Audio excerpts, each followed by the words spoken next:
mga katigars. Ito yung sinasabi ko na ang dami namang ano gamit na panglutuan dito, kaya lang alam mo kasi pag ano, pag nag-sale, mapapabili ka. Lahat yan may laman yan eh. Meron pa sa likod mga yan eh. Yan, tingnan natin. Ayan, ayan ganyan ka ano, karami, kakapal. Ayan. Ayan. Puro lutuan yan. Hanggang sa taas. Pang masahe kung ano mga ayan. Hanggang doon. Marami yan hanggang sa mayroon sa likod, yung pinakita ko nga eh. Ayan. Ito mga ito. Ayan. Lutuan lahat yan. Mayroon islok of doon na maliit. Ayan. Chopper. Mayroon pa diyan. Ito may wok din ako dito. Sandali.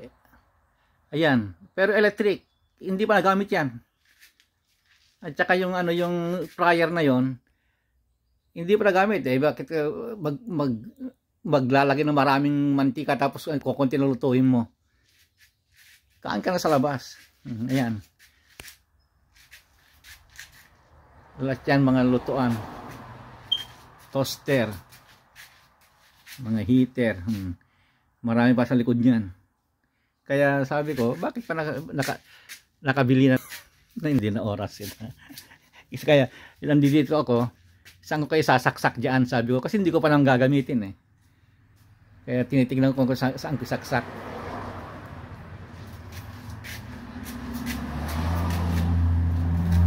Banda dito. Ito puno naman ito. Puno ng supply. Ito may grape seed. Kaya hindi ko alam kung saan ko isasaksak dito. Ayan. Kaya sabi ko, pag uwi na tayo, kung may awa ng Diyos sa Pilipinas, medyo mga hakutin na to. Hakot lahat medyo to. May pang map pa doon. Ayan, pang map. Bibili naman ako ng electric. Ayan. Ito yung pang picnic ito. Mga mugs, mga ano. Kaya sabi ko, ang tao kasi dito sa amin hindi mapigilan ng bumili. Kasi hindi ka na maglalabas ng pera eh. Kaskas lang eh. Kaskas mo lang yung plastic mo, hindi ka kinakaskas gayon eh.